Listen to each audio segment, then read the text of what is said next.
Mangyaring isipin ang pagsisimula ng araw mo na may namamagang tiyan, naninigas at hindi komportable. Nararamdaman mo ang nakakulong na hangin, presyon, at yung desperadong pakiramdam na hindi gumagalaw ang katawan. Pumunta ka sa banyo pero wala namang lumalabas o kakaunti lang, at ganito nangyayari araw-araw. Marami ang napaniwalang normal na ito kapag tumatanda ka na ang mabagal na bituka ay bahagi na ng pagtanda. Pero mapanganib iyang ideyang iyan dahil kapag nawawalan ng ritmo ang bituka, hindi lang hangin at TB ang lumalabas, may buong kadena ng hirap na ninanakaw ang lakas at kalidad ng buhay mo. Ang mabagal na bituka ay maaring magdulot ng patuloy na pamamaga, pananakit ng tiyan, pakiramdam ng bigat, pagkapagod, at sa maraming kaso ay hindi rin magandang tulog. At kapag masyadong matagal ang dumi sa loob ng bituka, ito ay tumitigas, ferment, naglalabas ng mas maraming hangin, at lumilikha ng iritadong kapaligiran na lalong sumasama ang buong sistema ng digestion.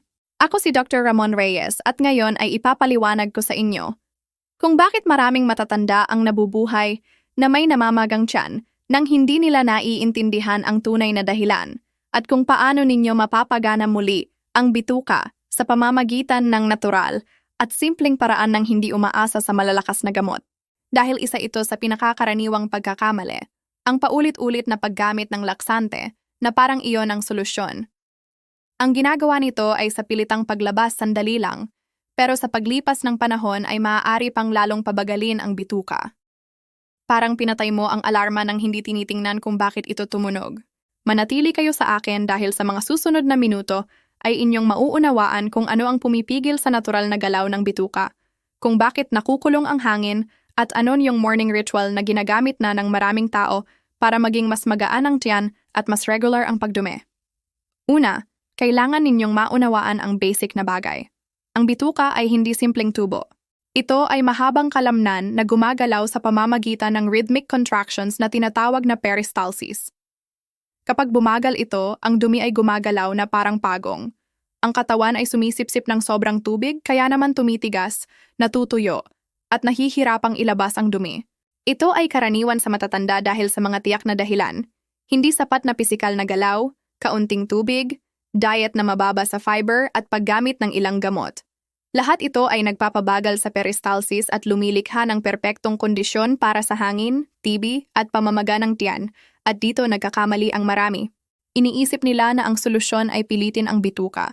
Pero ang bituka ay hindi nangangailangan ng puwersa, kundi tamang stimulation. Ngayon, hayaan ninyong sabihin ko sa inyo ang magpapagaan sa inyong isip. Ang katawan ninyo ay hindi maruming imbornal na kailangang kayurin.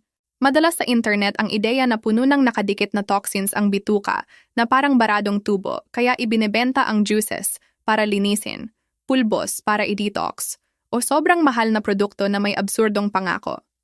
Pero mas matalino ang katawan ninyo kaysa doon. Kung may idinisenyo para maglinis, ito ay ang sariling organs ninyo. Ang bato ay nagsasala ng dugo 24 oras. Ang atay ay nagpoproseso at nagbabago ng mga substance para maialis. Ang bituka naman ay idinisenyo para sumipsip ng tubig, bumuo ng dumi, at makisama sa milyon-milyong mabubuting bakterya na nagpapanatili ng digestion, depensa, at maging ng mood ninyo. Kapag inaatake ninyo ang bituka sa pamamagitan ng malalakas na purga o laksante, hindi kayo naglilinis, kundi nag-iirita. Parang sinisigawan ninyo ang isang pagod na kabayo para tumakbo ng mas mabilis. Maaring tumakbo ito sandali, pero sa huli ay mapapagod, masasaktan, at lalong hindi na sumusunod. Kahit ang sikat na apple cider vinegar ay makakatulong sa ilan para sa digestion dahil sa acidity, pero hindi ito solusyon sa mabagal na bituka at maaaring magpalala sa mga may gastritis o reflux. Kaya ang tamang diskarte ay hindi pag-atake kundi pagsuporta. Iba ang aking pilosopiya. Hindi ko layunin na linisin ang bituka na parang digmaan. Ang aking layunin ay muling pagpaganahin ang peristalsis, bawasan ang fermentation na nagdudulot ng hangin, at lumikha ng kondisyon para gumana ng maayos ang bituka. Ano ang sikreto? Hindi ito isang produkto, kundi ang pag-unawa sa natural na ritmo ng katawan at paggamit ng simpleng kasangkapan na laging available. Ang puso ng pamamaraang ito, na inirerekomenda ko lalo na sa matatanda, ay ang ritual ng maligamgam na tubig sa umaga sa walang laman ang tiyan. At ito ang susi. Hindi mahalaga kung ano ang ilalagay mo sa tubig, kundi kung paano at kailan mo ito iniinom. Ang panuntunan ay simple. Uminom ng 300 hanggang 500 ml ng maligamgam na tubig pagkagising, bago ang kape at bago ang almusal. Bakit ito gumagana? Dahil sa gabi ang digestive system ay nasa kalmadong estado. Pagkagising, ang bituka ay parang natutulog na higante. Ang maligamgam na tubig ay banayad na senyales na nagsasabi, araw na, gumising ka, gumalaw ka. Ang malamig na tubig ay maaaring shock na nagpapakipot. Ang maligamgam naman ay nagpaparelax at tumutulong sa mga kalamnan ng bituka na gumana ng hindi naiirita. At kapag uminom ka ng sapat na dami sa walang laman na tiyan, bahagyang iniunat mo ang digestive tract at ang stretching na iyon ay nagtitrigger ng reflexes na nagpapagana sa peristalsis. Sa madaling sabi, iniisip ng katawan na may volume, may galaw, kailangan magbigay ng espasyo. At doon nagsisimula ang rhythmic contractions na nagtutulak patungo sa labasan. Maraming tao ang nakakaramdam ng pangangailangang pumunta sa banyo 20 o 30 minuto pagkatapos ng ritual na ito. Hindi palagi, hindi sa lahat, pero karaniwan ito. At kung iinom muna kayo ng kape o kakain ng almusal, nawawala ang epekto dahil nahahalo ang mga senyales at nababago ang ritmo. Ang ritual na ito ay maaaring maging malaking pagbabago. Ito ay paraan ng pagsasabi sa bituka na, tulungan mo ako, huwag labanan. Pero ito ay simula pa lamang. Kailangan mo na ngayon ng fuel para maging maayos ang paglalakbay. At dito pumapasok ang 4 na katuwang na bumubuo sa buong pamamaraan. Ang prunong pasas, tsaa ng anise, banayad na masahe sa tiyan, at ang gintong panuntunan ng conscious hydration na may matalinong fiber. Simulan natin sa unang katuwang pagkatapos ng maligamgam na tubig, ang prunong pasas. At hindi basta kainin ang isang dakot. Espesipiko ang pamamaraan. Sa gabi, ilagay ang 4 o 5 prunong pasas sa isang baso ng tubig. Ibabad ito. Kinabukasan, pagkatapos ng maligamgam na tubig at paghihintay sandali, inumin ang tubig ng pagbababad at kainin ang mga pasas. Bakit ito napakabisa? Dahil sa 2 dahilan. Una, nagbibigay ito ng soluble at insoluble fiber. Ang isa ay nagbibigay ng volume, at ang isa ay tumutulong sa galaw. Pangalawa, naglalaman ito ng sorbitol, natural na asukal na umaakit ng tubig patungo sa bituka. Kapag narating ng sorbitol ang bituka, ito ay gumagana bilang espongha. Sa osmosis, umaakit ito ng tubig. Mas maraming tubig sa bituka ay nangangahulugan ng mas malambot at madaling ilabas na dumi. Simple ito, hindi sa lamangka, ito ay pisika at biolohiya. Mabisang mabisa. Inirerekomenda ko na magsimula sa 3 pruno. Tingnan kung paano reaksyon ng katawan at i-adjust. Sa ilan, 5 ang perpekto, sa iba ay sapat na ang 3. Ang layunin ay hindi pagtatae, kundi banayad na regularidad. Susunod ang ating pangalawang katuwang, ang anis. Simple ang pamamaraan. Maghanda ng tsaa ng anis na iinom sa buong araw, lalo na pagkatapos kumain. Ang anis ay carminative. Ibig sabihin ay nakakatulong ito na bawasan ang pagkakabuo ng hangin at mapadali ang paglabas nito. Parang ipinapadala ang mensahe ng kalmado sa bituka. Ang pag-inom ng tsaa ng anis ay parang tratado ng kapayapaan sa namamagang tiyan. Nagpaparelax ito, binabawasan ang spasm at nakakatulong sa pakiramdam na parang lobo.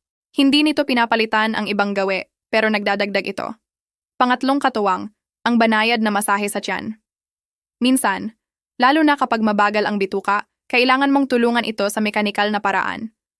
Gamit ang mga dulo ng daliri, banayad na imasahe ang kanang ibabang bahagi ng tiyan. Itaas patungo sa tadyang, tawirin sa itaas, at pababa sa kaliwang bahagi na parang sumusunod sa landas ng bituka. Bakit ito napakabisa? Dahil pisikal mong pinasisigla ang mga kalamnan ng bituka at tinutulungan ang galaw. Hindi ito purga, ito ay banayad na tulak. Sa maraming tao, binabawasan nito ang nakukulong na hangin at napapagaan ang pakiramdam ng presyon. Pang-4 na katuwang, ang gintong panuntunan. Conscious hydration at matalinong fiber. Maaari mong gawin ang maligamgam na tubig, prunong pasas, at anise. Pero kung dehydrated ang katawan, ang bituka ay sipsipin ang tubig mula sa dumi at muli itong titigas. Kailangan ng fiber ang tubig para lumaki. Kung wala ito, nagiging barado ito. Kaya kapag ang mga tao ay kumain ng mas maraming fiber nang hindi nagdaragdag ng tubig, lalong namamaga at akala nila masama ang fiber. Hindi, kulang lang sa tubig. Ang uhaw ay senyales na ng dehydration. Magkaroon ng bote na nakikita. At simple na payo, subukang inumin ang karamihan ng likido sa umaga at hapon, hindi malapit sa oras ng tulog, para hindi madalas bumangon sa gabi. Pagsamahin ang hydration na ito sa matalinong fiber. Gulay, prutas na may balat, oat, chia, at linseed na laging ibinabad. Ang salitang iyan ay susi, ibinabad, dahil hindi ito nakaiirita at mas gumagana. Kapag pinagsama ang 5 haligi na ito, inaatake mo ang problema sa lahat ng aspeto. Pinasisigla mo ang peristalsis, nagbibigay ng tubig, binabawasan ang hangin, pinapalambot ang dumi, at binibigyan ng raw materials ang bituka. Ito ang tunay na sikreto at ang pinakamaganda. Maraming tao ang nakakaramdam ng pagbabago sa 1 o 2 araw.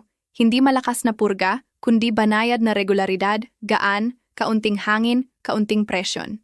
Ngayon bibigyan ko kayo ng 72-hour plan na step by step para simulan ninyo ngayon din. Bago magpatuloy, nais kong makilala ninyo ang isang totoong bagay. Ang pamamaga ay hindi lang pisikal na hirap, ito ay hirap din sa isip. Nasa meeting ka at iniisip mo, kitang-kita ang tiyan ko. Kumakain ka kasama ang pamilya at iniisip mo na kung magpapamaga ba ang pagkain. Lumalabas ka para maglakad at nararamdaman mong masikip ang damit na parang puno ng hangin ang katawan. At ang pinakamasama ay kapag naging tahimik na takot. At kung na ngayon din ay hindi ako makadumi, araw-araw na pagod na pag-iisip dahil ang mabagal na bituka ay hindi basta nawawala. Nananatili ito at sumasama sa iyo na parang anino, kaya lumalabas ang mga uso na pangako na linisin ang bituka sa isang gabi. Green juices, salts, powders, matinding tsaa. May ilan na nakakapagpadumi nga, pero sa halaga ng iritasyon at dehydration. At pagkatapos ay rebound. 2 araw pa ay balik sa dati o lalong masama. May mahalagang pagkakaiba dito na dapat ninyong maunawaan. Ang mapilit na pagdumi ay hindi katulad ng regular na pagdumi. Ang mapilit na pagdumi ay parang binuksan ang dam sa pamamagitan ng malakas na suntok. Ang regular ay ang pagbabalik sa normal na ritmo ng peristalsis. At ang bituka para mabawi ang ritmo ay nangangailangan ng 3 bagay: senyales, tubig at kalmado. Pag-usapan natin ang kalmado dahil minsan ang mabagal na bituka ay may tahimik na kaaway, ang stress. Kapag tense ka, ang nervous system ay nasa defense mode. Sa mode na iyon, inuuna ng katawan ang puso, kalamnan, at alerto at nagiging secondary ang digestion. Kaya sa ilan na stressed ay tumitigil, sa iba ay bumibilis. Pero sa maraming matatanda, ang tendency ay tumigil. Bumagal ang peristalsis. Kaya makikita ninyo na ang aking pamamaraan ay hindi agresibo, ito ay sadyang banayad. Ang banayad ay hindi kahinaan, ito ay biological intelligence. Ngayon nais kong pag-usapan ang isang bagay na halos walang binabanggit. Ang mga gamot. Maraming matatanda ang umiinom ng gamot na nagpapabagal sa bituka nang hindi nila alam. Opioid painkillers, ilang antidepressants, iron supplements, ilang antacids na may aluminum, ilang gamot sa presyon, antihistamines, at maging sobrang calcium sa supplements sa ilan. Nagfe-ferment. At dito pumapasok ang isa pang punto. Maraming pamamaga ay hindi basta hangin. Ito ay fermentation. Kapag mabagal ang transit, may mas mahabang oras ang bakterya sa bituka para i-ferment ang tira. Ito ay nagdudulot ng hangin. Kaya ang nakakabawas ng hangin ay hindi isang milagrosong tsaa, kundi ang pagpabilis sa transit ng walang karahasan. May mapanganib ding mito. Kung hindi ako dumudumi araw-araw, may toxin na ako. May malusog na tao na dumudumi kada 2 araw. Ang punto ay hindi ang perpektong bilang. Ang punto ay walang sakit, walang sobrang pagpupursige, walang batong dumi, walang permanenteng pamamaga, at walang pakiramdam na hindi buo ang pagdumi. Ngayon, balikan natin ang 5 haligi, pero may detalye na ginagawa itong mas epektibo. Ang pagkakasunod-sunod. Una, maligamgam na tubig sa umaga sa walang laman na tiyan. Pangalawa, banayad na galaw kahit minuto lang. Pangatlo, ibinabad na prunong pasas. Pang-4, kalmado sa bituka gamit ang anise. Pang-5, masahe kung barado ang katawan. At higit sa lahat, patuloy na hydration sa buong araw. Nais kong maunawaan ninyo ang tungkol sa maligamgam na tubig. Hindi ito para linisin, kundi para i-activate ang reflexes. May tinatawag na gastrocolic reflex. Kapag may pumapasok sa tiyan, nakakatanggap ang bituka ng senyales na gumalaw. Sa maraming tao, mas malakas ito sa umaga. Kaya gumagana ang morning ritual. Ginagamit ninyo ang biolohiya sa inyong pabor. At ito ang praktikal na maliit na panuntunan. Kung gigising ka at diretso sa kape, nilalagay mo ang isang stimulus na maaaring makairita sa ilan at gumagana sa iba, pero hindi consistent. Sa kabilang banda, ang maligamgam na tubig ay universal, banayad, at maaaring ulitin. Pagkatapos, kung gusto ninyo ng kape, sige lang. Pero pagkatapos, bigyan ang katawan ng unang natural na tulak. Tungkol sa tsaa ng anise, hindi kailangan ng maraming litro. Isang tasa pagkatapos kumain ay sapat na. Kung masyadong malakas at maraming beses sa isang araw, may ilan na nahihilo o nagkakaroon ng acidity. Ang susi ay moderation at ang masahe sa tiyan, mangyaring walang puwersa. Hindi ito para durugin ang anumang bagay, kundi para samahan. Kung may malakas na sakit, huwag gawin at kumonsulta. Kung may hernia, recent surgery, o malubhang problema sa tiyan, kausapin muna ang doktor. Ngayon, para hindi manatili sa teorya, bibigyan ko kayo ng 4-week na ruta dahil oo, maaaring makaramdam kayo ng pagbabago sa 70 sa oras. Pero ang regularidad ay binubuo sa mga linggo, hindi sa isang araw. Linggo 1. Consistency ng ritual. Maligamgam na tubig araw-araw, conscious hydration, minimum daily movement, at i-record kung paano reaksyon sa 3, 4 o 5 pruno. Linggo 2. I-adjust ang pagkain na nagdudulot ng fermentation. Karaniwan ito ay white flour, asukal, soft drinks at sobrang gatas sa ilan. Hindi ninyo kailangang tuluyang alisin, pero tingnan kung bababa ang pamamaga kapag binawasan. Panatilihin ang anise pagkatapos kumain. Linggo 3. Matalinong fiber na maayos na hydrated. Oat, prutas na may balat, nilutong gulay kung masyadong sensitive, chia o linseed na ibinabad. Kung malakas ang hangin sa hilaw na gulay, simulan sa niluto at unti-unting dagdagan.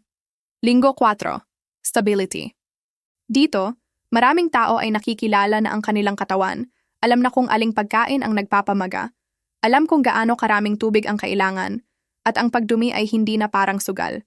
At kung sa kabila ng lahat ay hindi pa rin bumuti, senyales na kailangang suriin ang tiyak na medikal na dahilan.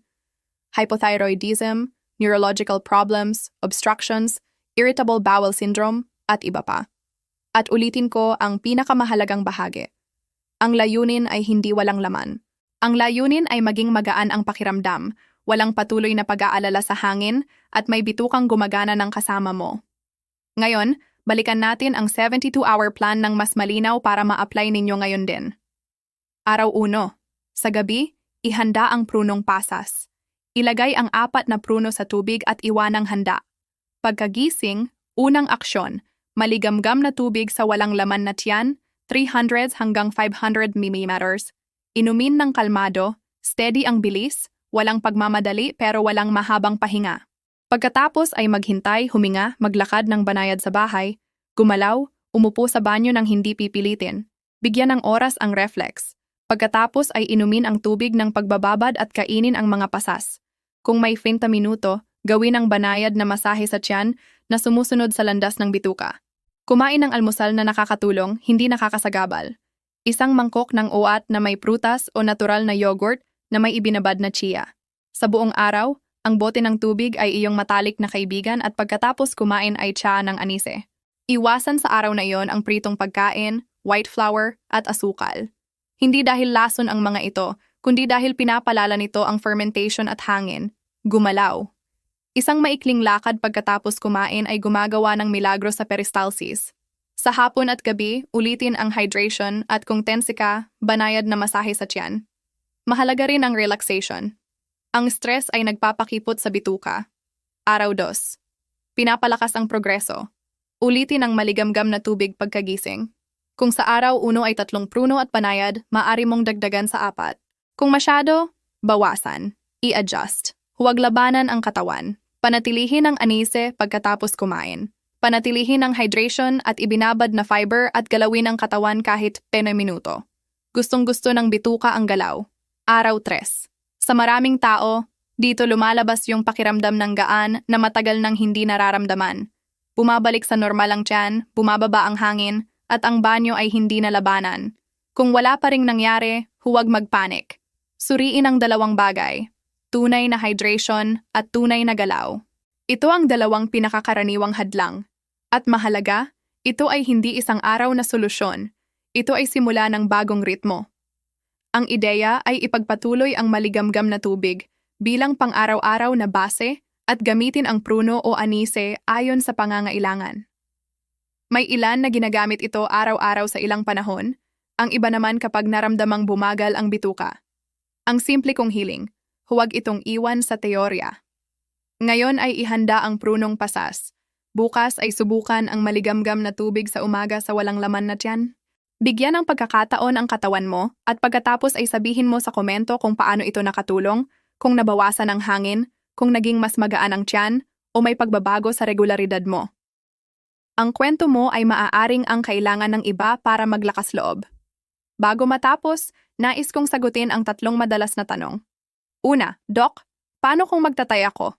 Kung i-adjust mo ang pruno at panatilihin ang hydration, ang layunin ay hindi pagtatay. Kung sobra ang dami o masyadong sensitibo ang bituka, bumaba sa 2 o 3 at dahan-dahang dagdagan. Flexible ang pamamaraan. Pangalawa, maaari ko bang gawin ito kung may diabetes ako? Sa karamihan ng kaso, 4 na pruno ay hindi malaking halaga, pero iba-iba ang tao. Kung may diabetes, subaybayan ang blood sugar at kumonsulta sa doktor, lalo na kung may gamot na maaaring magdulot ng hypoglycemia. Minsan ay sapat na ang mas kaunting pruno at unahin ang maligamgam na tubig, galaw at fiber. Pangatlo, paano kung walang gana sa umaga? Huwag pilitin. Ang punto ay bigyan ng senyales ang katawan. Kung hindi lumabas sa 20 o 30 minuto, hindi ibig sabihin ay nabigo. Minsan ay ilang araw bago maalala ang ritmo. Ang halos laging gumagana ay pagsasama ng ritual sa banayad na galaw at almusal na hindi mabigat. At huling paalala, dahil ito ay responsible na pangangalaga sa kalusugan. Kung may malakas at patuloy na sakit sa tiyan, pagsusuka, dugo sa dumi, anemia, lagnat, TB na lalong sumasama, o hindi maipaliwanag na pagbaba ng timbang, huwag subukang lutasin mag-isa, kumonsulta. May mga kaso kung saan ang TB ay senyales ng isang bagay na kailangang suriin. Kung ang kaso mo ay tipikal na mabagal na bituka na may hangin at pamamaga, ang pamamaraang ito ay karaniwang nagdudulot ng malaking pagbabago, pero nangangailangan ito ng consistency, hindi pagiging perpekto. Ngayon ay gawin ang unang hakbang, bukas ay ulitin. Sa isang linggo, magsisimulang matutunan ng katawan mo ang landas. At sasabihin ko ng kalmado, kapag naayos ang bituka, hindi lang tiyan ang bumuti. Bumuti ang tulog, bumuti ang mood, bumuti ang enerhiya, dahil tumigil na ang katawan sa patuloy na pakiramdam ng presyon. Kung nakatulong sa inyo ang video na ito, mag-iwan ng komento na may edad at bansa ninyo at isulat ang isang salita, hangin. Kung ang pangunahing problema ay pamamaga o TB, kung ano ang nakakaapekto sa inyo, ay hindi makadumi. Para malaman ko kung anong content ang gagawin ko susunod para mas matulungan kayo. Ako si Dr. Ramon Reyes.